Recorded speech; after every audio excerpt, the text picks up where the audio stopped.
को एक जगह टिकाओगे तो फिर ध्यान की सिद्धि होगी, और ध्यान की सिद्धि होगी तो मन हमारा अमन हो जाएगा और तुम्हारी बुद्धि जग जाएगी, प्रज्ञा जग जाएगी। और फिर जब समाधि में जाओगे और कारण में डूबोगे, अपने में डूबोगे, तो तुम्हारी प्रज्ञा स्थित हो जाएगी। ध्यान देना, ये इसलिए कहते हैं कि देखो, संसार की अनेकता से जरा अपनी रक्षा करो, अपने को बचाओ। ये भगवान का संकेत है। संसार के भेदों से, राग से, द्वेष से, ईर्ष्या से, छल छद्म कलह से जरा अपने को अलग करो। इससे अलग करके और संयमी बनो। यदि संयमी बनोगे तो फिर तुमको नारायण इस सब में एक सत्य का दर्शन होगा, और एक सत्य का दर्शन करने वाली बुद्धि को ही प्रज्ञा कहते हैं। तो तुम निश्चित रूप से प्रज्ञावान हो जाओगे। आपूर्यमाणम अचल प्रतिष्ठम समुद्रमापः प्रविशन्ति यद्वत् तद्वत् कामायम प्रविशन्ति सर्वे शांतिमाप्नोति न काम कामी। आप देखो महाराज भगवान क्या कहते हैं कि देखो, ये जो समुद्र होता है ना, यद्वत् आपः आपूर्यमाणम अचल प्रतिष्ठम समुद्रम, ये जो समुद्र है, जो चारों तरफ से नारायण जल से भरा हुआ है, आपूर्यमाण है माने पूरी तौर से जल युक्त है, जल की उसमें परिपूर्णता है। उसमें जैसे चारों तरफ से जल आकर के प्रविशन्ति समाता जाता है, लेकिन वो अपनी मर्यादा में रहता है। देखो, हम आपको एक सच्ची घटना सुनाएं। समुद्र वास्तव में उसकी विचित्र मर्यादा होती है। तो रामचरितमानस में जो सुंदर कांड में नारायण समुद्र के प्रकट होने का आख्यान मिलता है, वह भी कि वो समुद्र जो आप देखते हो, जिसमें जहाजें चलती हैं, जो देखते हो, वो तो आदि भौतिक है,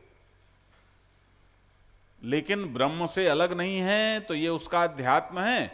और आधिदैविक रूप से वो कभी प्रकट भी हो सकता है, वो चेतन भी है। हम आपको अपनी सच्ची बात बता रहे हैं। काफी बरस पहले की बात है महाराज। हमारा एक ड्राइवर हुआ करता था, राजू उसका नाम था, हिमाचल का लड़का था। तो महाराज एक और था ब्रह्मचारी करके। तो अंकलेश्वर में हमारे एक संत हैं। तो महाराज हम अंकलेश्वर गए, सूरत गए, अंकलेश्वर गए। तो अंकलेश्वर गए तो अपनी गाड़ी से गए। तो वो लड़का चूंकि हिमाचल का था और दूसरा ब्रह्मचारी भी हिमाचल का था, तो उसने महाराज इच्छा की कि गुरुजी मुझे समुद्र देखना है। पहाड़ का आदमी, उसने जीवन में समुद्र देखा नहीं था।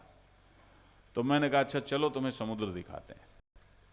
तो हम एक जगह गए अंकलेश्वर में और लोगों से पूछा कि भैया समुद्र यहाँ से किधर है, कितनी दूर है। तो उन्होंने एक रोड थी बड़ी चौड़ी हाईवे, उसके दाईं तरफ कहा कि महाराज किसी भी तरफ आप चले जाओ, कहीं से भी कोई भी सड़क जा रही हो उसी में चले जाओ, आप समुद्र में ही पहुंचोगे। मैंने कहा अच्छा। तो महाराज एक सड़क अच्छी सी थी, उसी में हम चले गए। अब पहुंचे तो अंत जहां था गांव था, एक मंदिर सा था, लेकिन वहां से तो समुद्र दिखे नहीं। तो गांव वाले इकट्ठे हो गए। हमने कहा भाई हम तो समुद्र दिखाने लाए थे इन बच्चों को। तो बोले उस समय बजा था लगभग 2 बजा होगा, मेरा ख्याल है दोपहर का समय था। तो गांव वालों ने कहा कि महाराज शाम को तो समुद्र यहीं आ जाएगा, लेकिन अभी तो बहुत दूर है। अरे हमने कहा शाम को तो इतनी देर कहाँ हम रुकेंगे, इतने घंटे कहाँ बैठेंगे, हम तो कितनी दूर है। कहे ऐसे। तब एक लड़का आ गया पढ़ा लिखा सा, उसने कहा चलिए मैं चलता हूं आपके साथ। तो महाराज हम लोग चल पड़े। अब अच्छा हम भी जरा ऐसे ही हैं, कुछ भी आ जाए तो फिर करना है, फिर उसके कोई डरने वरने का मतलब नहीं है। तो क्या करेंगे, शरीर का राय जाए उससे क्या फर्क पड़ता है। तो महाराज चल पड़े। अब गए आगे तो लड़का ले गया तो पैर समाने लगे, पैर बिल्कुल घुटनों से पैर नीचे चले जाएं तो जल्दी से उठावें, फिर रखें तो फिर जाएं। तो एक आदमी दूर से चिल्लाया, उस लड़के को पहचान गया। तो उस लड़का, अरे मरोगे, सबको मारोगे, कहाँ जा रहे हो, रुक जाओ। लड़के को पहचानता होगा तो रुक गया। तब तक वो आया, उसने कहा जल्दी लौटो इधर को, इधर जाओगे तो आगे पूरे के पूरे समा जाओगे, तो तुम्हें रास्ता जब नहीं मालूम तो क्यों इनको लेके चल पड़े। वो लड़का तो पढ़ता था बेचारा। तो महाराज फिर उसने रास्ता बताया कि देखो इधर से जाओ, ये सीधा रास्ता है, तुम चले जाओ। वो मछुआरा रहा होगा जो भी। तो खैर हमने महाराज वहाँ देखा, ऐसे काले काले लोग, क्या उनका डील डोल, और ऐसे हाथ डालें महाराज मिट्टी में और इतने बड़े बड़े केकड़े निकालें, तोड़ तोड़ के खा जाएं। हाँ, वहाँ के लोगों को मैंने देखा। तो खैर हम गए फिर, तो काफ़ी आगे जा कर के, और एक आदमी मिला। उसने कहा कि अरे कहाँ जा रहे हो आप लोग। वो लौट रहा था, कहाँ जा रहे हो। मैंने कहा समुद्र के दर्शन करने, अब थोड़ा थोड़ा झलकने लगा है, सोचते हैं उसको स्पर्श भी कर लें। झलकने तो लगा था कि थोड़ा स्पर्श कर लें, समुद्र का आचमन कर लें। अरे बोले भागो यहाँ से, अभी समुद्र यहाँ बिल्कुल ऐसे हो जाएगा, यहाँ मरने जा रहे हो। तो वो लड़के जो थे वो बोले कि गुरुजी चलिए चलिए चलिए, हो गया देख ले। मैंने कहा नहीं नहीं, तुम्हें वो वही कह रहे थे कि छूना है। मैंने कहा हाँ, तुम्हें छुआ के देखो। अरे नहीं नहीं नहीं नहीं गुरुजी। मैंने कहा नहीं, अब छू के आओ। तो इतने में वो कहता है कि एक बात है गुरुजी। लौट के उसने कहा गुरुजी एक बात है, मुझे लगता है कि आप समुद्र को मर्यादा दे सकते हो। मैंने कहा क्या मतलब, हमारे लिए कुछ बात समझ में नहीं, क्या मतलब। तो बोले आप संत हैं ना, आप समुद्र से प्रार्थना करो कि हम तुम्हारा स्पर्श करना चाहते हैं, तुम और आचमन करना चाहते हैं, तो समुद्र अपनी मर्यादा में ठहर जाएगा। कहा अच्छा, अब तो महाराज चाहे प्राण चले जाएं, अब तो हमें ये प्रयोग तो करना ही था। हाँ बोले आप मर्यादा दे देंगे तो समुद्र ठहर जाए, अपनी मर्यादा में ठहर जाए। मैंने कहा अच्छा, तो बहुत बढ़िया बात है, देखते हैं। बोले कैसे करें। तो उसने कहा बस आप प्रार्थना करो कि हम आए हैं और आप अपनी मर्यादा में जरा स्थित रहें, और हम ताकि। अच्छा, तो हमने ऐसे ही प्रार्थना की, और इसके अब वो लड़के तो भागे, नहीं नहीं गुरुजी, नहीं नहीं गुरुजी, उनकी तो दम निकली जाए, लेकिन हम तो महाराज उनको जबरदस्ती में जाओ नहीं मारते हैं अभी। और महाराज लेके गए, जा करके और समुद्र को वास्तव में स्पर्श किया और अच्छी तरह दर्शन किया, आचमन किया। अब देखो वहां गंदा भला नहीं देखा जाता, बोला गंदा जल है, कैसा जल है, ये भावना से होता है। अब महाराज गांव के लोग देखो कैसे कैसे रहते हैं, और कोई रोक दो कुछ भी नहीं होता है ना। तो इसके बाद फिर लौट पड़े तो काफ़ी, उस समय हम खड़ाऊं ही पहनते थे, अब तो कभी ऐसा हो तो पदत्राण बदल लेते हैं। तो हम थोड़ा सा चलें तेज, लेकिन लड़के तो बहुत भागे हमारा, चलिए गुरुजी चलिए गुरुजी चलिए गुरुजी। खैर चलते चलते वो जो व्यक्ति था, वो लड़के इतने भागे और हमें भी तेज चलाया, तो वो व्यक्ति वो भी तेज चल रहा था, तो वो व्यक्ति मिल गया। तो महाराज करे आए, तो हाँ करे आए, हाँ तो तेजी से चलो माँ, तेजी से चलो। तो मैंने कहा नहीं नहीं यहाँ कुछ नहीं। तो उसने भी पीछे घूम के देखा, बोले अरे महाराज आपने मर्यादा खोली नहीं क्या। मैंने कहा खोलने का क्या मतलब हुआ। अरे महाराज जब आपने दर्शन कर लिए, स्पर्श कर लिया, सब कर लिया, तो आपको मर्यादा खोल देनी चाहिए ना, ये तो ठीक नहीं है, फिर तो बहुत गड़बड़ हो जाएगा। तो कैसे खोलें। बोले बस आप वैसे ही जैसे आपने बांधी थी वैसे खोल दो। कहा नहीं। तो महाराज हमने फिर उसी के सामने ऐसे कहा, बोले अब भागो। और उसने कहा भागो, तो हम सच्ची बतावें देखो भागे वहां से महाराज, जल्दी जल्दी जल्दी जल्दी जल्दी जल्दी। और थोड़ी दूर रह गया था, गांव दिख रहा था, वहां तक पहुंचते पहुंचते जांघों से जल आ गया, एकदम जल आ गया। तो मैं फिर गांव में बैठा, गांव के लोग इकट्ठे हुए, मैंने कहा यदि ऐसी बात है तो ये क्यों फिर कभी कई बार गांव बह जाते हैं, इतना सामान नष्ट हो जाता है, तुम लोग क्यों इस तरह से मर्यादा नहीं देते? तो उन्होंने कहा महाराज अब मर्यादा देने वाले बचे नहीं हैं, पहले गांव गांव में मर्यादा देने वाले रहते थे, लेकिन अब हम लोगों की मर्यादा चलती नहीं, मर्यादा देने वाले अब बचे नहीं। पहले रहते थे, पहले कोई कोई गांव में कोई ऐसे बड़े बूढ़े रहते थे कि वो समुद्र को मर्यादा दे देते, तो फिर समुद्र अपनी सीमा में रहता था। ये मैं आपको बता रहा हूं। ये तो हमने कहा कि इसका मतलब रामचरितमानस में जो समुद्र का प्रकट होना है, आदि दैविक दृष्टि से तो वो दार्शनिक सत्य है, लेकिन वो यहां आज और स्पष्ट हो गया, इस कलयुग में भी स्पष्ट हो गया। तो ये जो समुद्र है महाराज, इसकी ये विलक्षण है, ये समुद्र है, समुद्र है। समुद्र का मतलब क्या हुआ कि ये मुद्रा सहित है, समुद्र।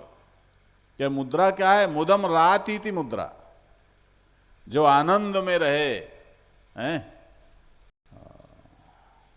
वो मुद्रा है, जो आनंद दे, प्रसन्नता दे, मोद दे, वो मुद्रा है।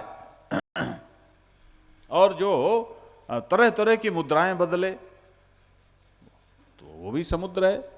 कि कभी तो ये कहीं तो शांत रहता है और कहीं बड़ी हलचल वाला रहता है, कभी ज्वार है तो कभी भाटा है ना, भाटा, भाटा, भाटा बोलते हैं, भाटा नहीं बोलते हो, भाटा। तो ये ज्वार भाटा उसमें आता रहता है, उसका प्रभाव है। यद्यपि चंद्रमा के और पृथ्वी सब आकर्षण से, पृथ्वी के आकर्षण विकर्षण से होता है। तो कहने का आशय ये है कि जैसे समुद्र में चारों तरफ से कितना भी जल आवे, सुनते हो आप, अरे बाढ़ आ गई, बाढ़ आ गई, चारों तरफ टीवी अखबार सब ऐसे भरे होते हैं, हाहाकार मच जाता है, आधे देश में बाढ़ आ गई, बाढ़ आ गई, बाढ़ आ गई। और उसके बाद भी कभी आज तक ये न्यूज सुनी है कि समुद्र में बाढ़ आ गई? ये सुनामी वगैरह का अलग हिसाब है, ध्यान देना। बाढ़ नहीं आती कभी, कि चारों तरफ बाढ़ आई तो वो बाढ़ समुद्र में इतना पानी भर गया कि समुद्र बढ़ गया और बड़ा ऊंचा चला गया। हाँ, ये जरूर वैज्ञानिक कहते हैं कि यदि ग्लेशियर पिघले, और हमारे यहाँ शास्त्र भी कहते हैं, हमारे शास्त्रों ने क्या कहा है कि जब महाप्रलय होती है तो इतना जल बढ़ जाता है कि सब कुछ जलमग्न हो जाता है। तो वही वैज्ञानिक कहते हैं कि लोगों के मन का ताप, ध्यान देना, ग्लोबल वार्मिंग तो एक अलग चीज है, ग्लोबल वार्मिंग से तो वो ग्लेशियर पिघलेंगे, लेकिन लोगों के मन में कितनी गर्मी बढ़ रही है, मन का ताप बढ़ रहा है, ध्यान देना। तो ये मन के ताप से भी तो प्रलय आती है ना, सब कुछ डूबेगा, मन के ताप से भी विनाश होगा। मन में शांति नहीं है, शांति की चर्चा चल रही है। तो नारायण, ये जैसे समुद्र में चारों तरफ से कितना जल आवे, कितनी नदियां गिरें, सब अपने स्वरूप को समुद्र में लीन कर देती हैं। गंगा गंगा सागर में जाकर गंगा नहीं कहलाती, समुद्र हो जाती, सागर हो जाती। ध्यान देना, सारी नदियां समुद्र में जाकर समुद्र रूप हो जाती हैं, सब की सब उसमें समा जाती हैं। तद्वत् सर्वे कामाः यत् प्रविशन्ति, सारी कामनाएं, सारे भोग, सारा संसार, सारे संसार का सारा खेल तमाशा जिसमें आकर के समा जाता है ना, सह शांतिम आपनोति न काम कामी, वह शांति को प्राप्त होता है, काम कामी नहीं।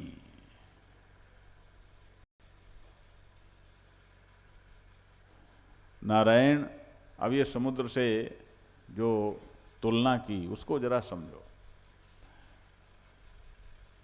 अच्छा, अब एक बात हमारे गुरुदेव भी कहते थे कि ये बात कच्चों के लिए नहीं है, पक्कों के लिए है। लेकिन महाराज अब कच्चे सुने पक्के सुने कोई सुने।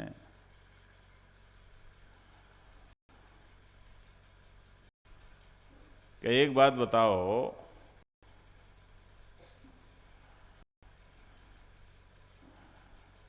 कहीं सांप जा रहा है, कहीं बिच्छू जा रहा है, कहीं घोड़ा जा रहा है, कहीं गधा जा रहा है, कहीं कुछ हो रहा है, कहीं कुछ हो रहा है। तो जब कहीं कुछ होता है तो उस समय आपको विक्षेप होता है क्या? कैसे? ये बिच्छू जो है, बिच्छू डंक मारता है, तो बिच्छू यदि आपको डंक न मारे, सृष्टि में बिच्छू है, डंक मारना उसका काम है, तो सृष्टि में बिच्छू क्यों है, इसको लेकर के आपको विक्षेप होता है क्या? बोलो, नहीं होता। इधर उधर कुछ हो रहा है, सड़क से कोई निकल गया। अब देखो, सड़क से यदि तुम्हारा भाई या तुम्हारा अपना या तुम्हारा परिचित कोई बहुत बड़ी गाड़ी लेकर के निकल जाए तो तुम्हें कुछ होता है, और अजनबी गाड़ियां कितनी चलती रहती हैं, तुम्हें कुछ होता है क्या? बोलो, नहीं होता। तो सच बात यह है कि ये कामनाएं, कामनाओं की पूर्ति, किसी के कर्म का, किसी के कथन का, किसी भी विषय का जो प्रभाव है, वो प्रभाव यदि आप स्वीकार न करो, उससे अपने आप को तदाकाराकारित न करो, उससे अपने को न चिपकाओ, तो वो तुम्हें कैसे प्रभावित करेगा? तुम उसे अपना मान लेते हो तभी तो उससे तकलीफ होती है। तुमने मान लिया मुझे ये कहा, मेरा ये है और मेरा ये मातहत है। एक बार हम यहीं महाराज खड़े थे तो एक ऑफिसर खड़े थे और एक सज्जन निकल गए। अब वो ऑफिसर तो एकदम मकड़ गया, देखो देखो महाराज क्या कलयुग आ गया। मैंने कहा हुआ क्या? अरे बोले देखो ये मेरे मातहत था, मेरे नीचे काम करता था, और अब इसका ये कि इसने मेरी तरफ देखा भी नहीं है और मुझसे इसने कोई नमस्ते भी नहीं की। अब उसकी छाती जल गई। क्यों छाती जल गई? जोड़ लिया अपने आप को, अपने ऑफिसर। अब मैंने कहा अब तुम ऑफिसर नहीं हो, लेकिन अभी भी अपने को जबरदस्ती ऑफिसर मानने का यह जो अहंकार है, ये तुम्हें कितनी पीड़ा दे रहा है। इस कचड़े को अपने अंदर क्यों रखे हुए हो? अब तुम ऑफिसर हो कहां? अब तो तुम एक व्यक्ति हो, अपनी आत्मा का अनुसंधान करो, मृत्यु की तरफ जाने वाले हो। इसलिए अब तुम ऑफिसर बन करके, और तुम्हारा मातहत कल का था, अरे आज वो क्या है? बोले आज तो वो मेरे ही पद पर है। मैंने कहा फिर? अब ये उसकी बात है, यदि उसके अंदर बड़प्पन होता तो आज भी वो तुम्हें नमस्कार करता। बड़प्पन नहीं है, तुमने उसे डांटा होगा। अरे बोले मैं तो बहुत दबा के रखता था। बोले मैंने फिर? यदि तुम प्रेम से रखते होते तो आज भी वो तुम्हें नमस्कार करता, और तुम दबा के रखते थे तो इतने दिन का जो उसका दबाव है, आज वो प्रतिहिंसा बन करके तुम्हारे सामने प्रकट हो रहा है। वो तो बार बार आएगा, बार बार नमस्कार नहीं करेगा, तुम्हारी छाती जलाएगा। तो देखो, कोई भी, ध्यान से सुनो, दुनिया का कोई भी दुख तुम्हें हिला नहीं सकता, दुनिया का कोई भी शत्रु तुम्हारा कुछ बिगाड़ नहीं सकता, दुनिया की कोई भी पीड़ा तुम्हें उद्वेलित नहीं कर सकती, जब तक तुम स्वयं को उससे चिपकाओ नहीं, और अहंकार कतरा बन के न चिपकाओ। ध्यान से सुनना, जरा ध्यान से सुनना।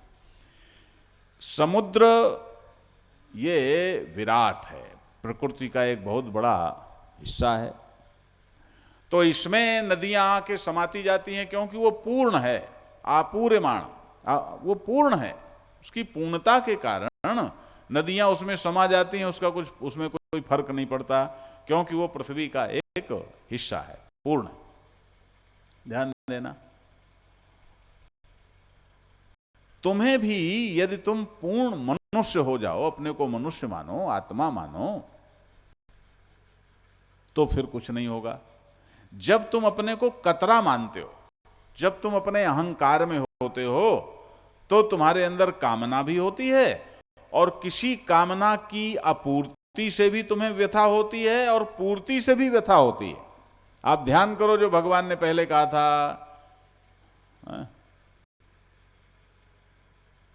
यम ही न व्यथयंति पुरुषम पुरुषर्षभा सम दुख सुखम धीरम स्वमृतत्वाय कल्पते मात्रा स्पर्शास्तु कौन्तेय शीतोष्ण सुख दुखदाह आगमा पाइनो नित्यांतांतिक्षस्व भारत। ये सुख और दुख दोनों ही आगमा पाई हैं, इन दोनों को सहन करो। अयम ही न व्यथयन्ते पुरुषम पुरुषर्षभा, कि ये सुख और दुख दोनों जिसको व्यथित नहीं करते वो पुरुषों में श्रेष्ठ है। सो अमृतत्वाय कल्पते, वो अमृत तत्व का अधिकारी है। ध्यान देना। तो सुख में तुम्हारा इतराना, यह भी अपनी सीट से हटना है, अपनी आत्मस्वरूपता से शांति से हटना है, और दुख में तुम्हारा लूज होना, ढीला पड़ना, यह भी हटना है। तो सुख में भी वही रहो, दुख में भी वही रहो। आने दो सुख, समा लो उसको अपने अंदर, पी जाओ सुख को और पी जाओ दुख को। जैसे समुद्र बाढ़ का, गंगा का जल भी पी जाता है, और महाराज कई उसमें ऐसे भी जल गिराए जाते होंगे, उनको भी पी जाता है, और समुद्र की सेहत में कोई खास फर्क नहीं पड़ता। ऐसे कुछ भी आवे, संसार में खूब रहो। ये गीता है महाराज, ये कृष्ण है। ये नहीं कहते कि घर द्वार छोड़ दो, चले जाओ जंगल में छाती पीटो जाके, ये नहीं कहते। भगवान कहते हैं इसी संसार में रहो, इसी संसार में अपने अपने कर्तव्य का पालन करो, खूब अपना सारा धंधा पानी जो जिसका कर्तव्य है उसका संचालन करो, देश को समृद्ध बनाओ, राष्ट्र को समृद्ध बनाओ, लेकिन कतरे मत बनो, छिछोरे मत बनो, छोटे मत बनो। कामना कौन, कामी कौन है? जो कतरा है, जिसके अंदर पूर्ण आत्मा का बोध है महाराज, उसके अंदर कामना का प्रश्न ही पैदा नहीं होता। इसलिए भगवान कहते हैं जैसे समुद्र में सारी कामनाएं आकर समा जाती हैं, ऐसे ही सारी नदियां आकर समा जाती हैं, ऐसे ही जो सचमुच प्रज्ञावान है उसमें संसार के सारे भोग आकर भी समा जाएं, सभी भोगों को भोगने के बाद भी उसकी सेहत में कुछ बिगड़ता नहीं, उसके अंदर विक्षेप होता नहीं। क्यों? कि वो धर्म और नीति पूर्वक संसार के विषयों का भोग करता है। विहाय कामान्य सर्वान् पुमांश्चरित निष्पृहः निर्ममो निरहंकारः स शांतिमधिगच्छति। भगवान कहते हैं यह सभी, यह पुमान सर्वान कामान विहाय, जितनी भी कामनाएं हैं उनको छोड़ दो। अरे भाई कामना, देखो आप कहोगे महाराज छोड़ दें तो क्या पेट न भरें, क्या रोटी न खाएं? अरे ये नहीं, सब काम करो, कामी होकर नहीं, कर्तव्य बुद्धि से करो, धर्म बुद्धि से करो, बस सीधी सी बात है, वही करना है। लेकिन उसी को जब कामना के साथ करते हो तो तुम बौने हो जाते हो, कतरे हो जाते हो, और उसी को जब कर्तव्य बुद्धि से करते हो तो तुम स्वस्थ बने रहते हो, आनंदित बने रहते हो। फिर यूं भी वाह वाह, यूं भी वाह वाह, फिर तुम्हें एक संतोष रहता है कि मैंने जो किया सो किया, यही मैं कर सकता हूं। ध्यान देना। तो इसलिए भगवान कहते हैं कि जिसने सभी कामनाओं को छोड़ दिया, सर्वान कामान विहाय, सबको छोड़ करके निर्ममः, निर्ममः। अब निर्मम का अर्थ यहां पर यह ना समझ लेना कि वो कठोर है। निर्ममः का मतलब मम पने से रहित, मेरा पना, मेरा, ये मेरा है, ये तेरा है, ये मेरा है, ये तेरा है, ये जो स्वार्थ बुद्धि है महाराज, ये तुम्हें छिछोरा कर देती है, ये तुम्हें सिकोड़ देती है, किसी काम का नहीं रखती।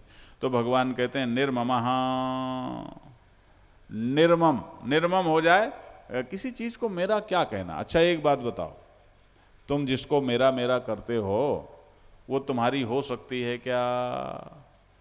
बोलो, क्या चीज ऐसी है जिस पर हाथ रख के तुम कह सकते हो नहीं ये तो पक्की मेरी है।